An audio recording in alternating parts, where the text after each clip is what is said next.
Hi, future RBTs. It's Megan again with Teach Me ABA, powered by Piles & Associates. Today, we're going to discuss how to prepare for session. And this doesn't only include getting lesson materials ready, but also how you should present yourself. Perhaps you've been working for a long time and you already have developed professional skills. But for a lot of RBTs, this is their first serious job. So I want to include a lot of pointers for you guys. First, let's talk about arriving to the home. You should be dressed in business casual, semi-professional attire. You want to wear something that's comfortable, that you can move around in. Leggings are fine if you've got your tush covered. Every different company has different dress codes, but generally you want to be able to move around because the RBT's job can be super active.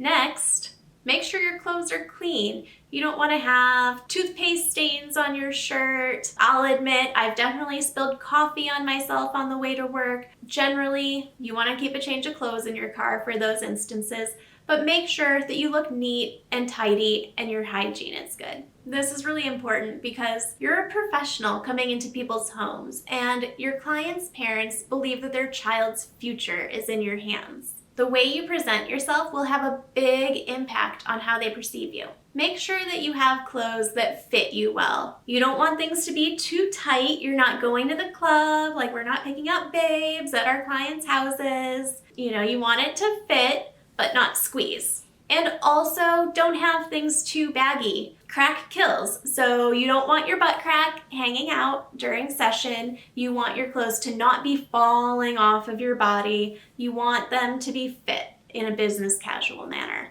This is one thing that's come up with a specific family that we've worked with, but it's an oversight that a lot of young professionals may oversee. Make sure your socks match. It's something that's really subtle, but it kind of adds that little extra as to whether you are a put-together person or whether you're a little bit sloppy. Try to just have your socks matching, at least the same color, but it helps if you fold them on the weekends and keep them together in matches. Just a little pro tip.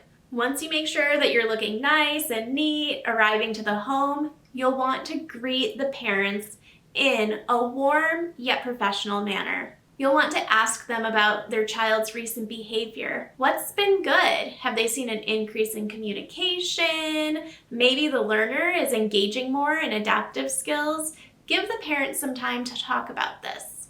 Also, what hasn't been so good? Are there any new triggers that I should be aware of? Are there any situations in which your child's having difficulty? How can I help with that? You can also ask the family how they've been feeling or how they've been responding to the child's changes in behavior. Asking people how they feel really goes a long way. You will also want to ask parents when they can participate in session. A lot of parents are fairly hands-off with their ABA treatment, but we see that children overall do much better when the parents are involved. We can work on generalization with them and also make sure that the parents know how to support the important skills that we're working on. After you've greeted the parents, you'll want to go in and prepare your materials for work. You'll want to review notes from the most recent sessions. Even if you're the only RBT on the team, you'll still want to review your own notes. But if there are other members of the team, you may be able to get helpful insights from their notes too.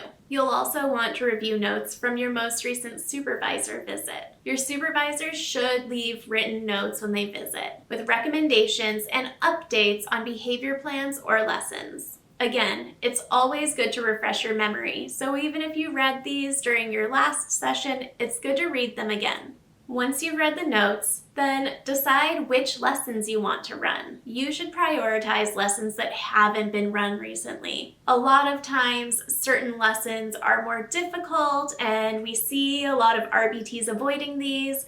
But in this situation, you should reach out to your supervisor for more training so you feel really fluent in it. If a learner is not contacting a lesson, then they're losing out on learning important skills. So sometimes, even though you may be uncomfortable or not prefer a certain lesson, is it more important for you to avoid something that you don't want to do that's part of your job? Or is it more important that this child learns this important skill that'll change their life? We always want to put the clients first. Once you've selected your lessons, then you can set up your data sheets. You'll want to set up your data sheets for skill acquisition. For discrete trial lessons where you're working on discrimination skills, then you may actually want to write out the order in which you're going to run trials before you run them. This will help you make sure that you're following all of those guidelines that we laid out in the discrimination training. Then, set up data sheets for behavior reduction. You'll want to make sure that your data collection for problem behaviors are always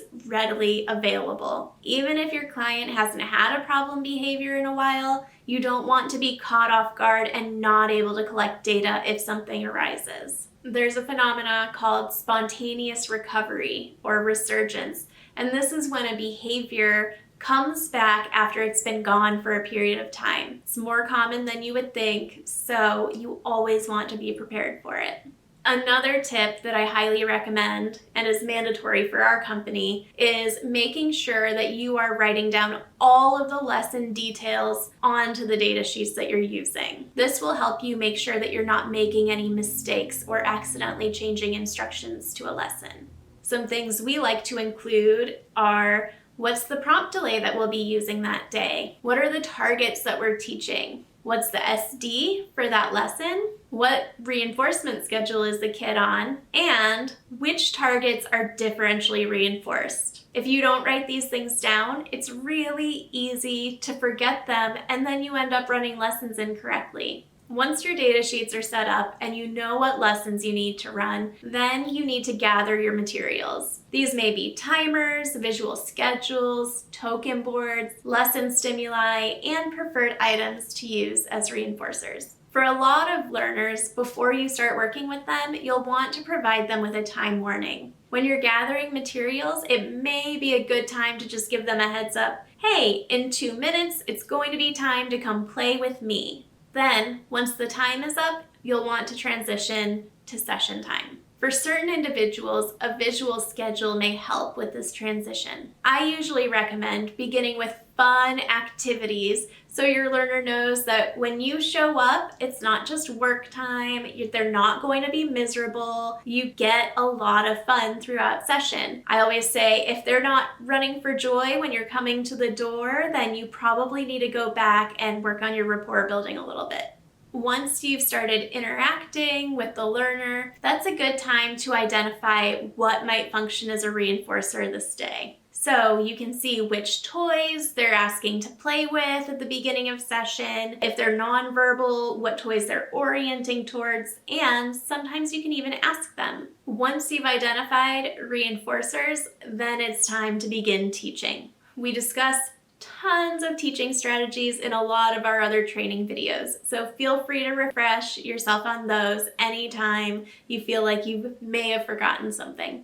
My final recommendation is that when in doubt, go ask your supervisor. They should be there to support you through anything that you need. They should thoroughly train you on behavior support plans and lesson implementation, so if you're feeling iffy on something, just reach out. Thanks for tuning in on this training for preparing for sessions. Make sure you go study, take the quiz, and have a great day.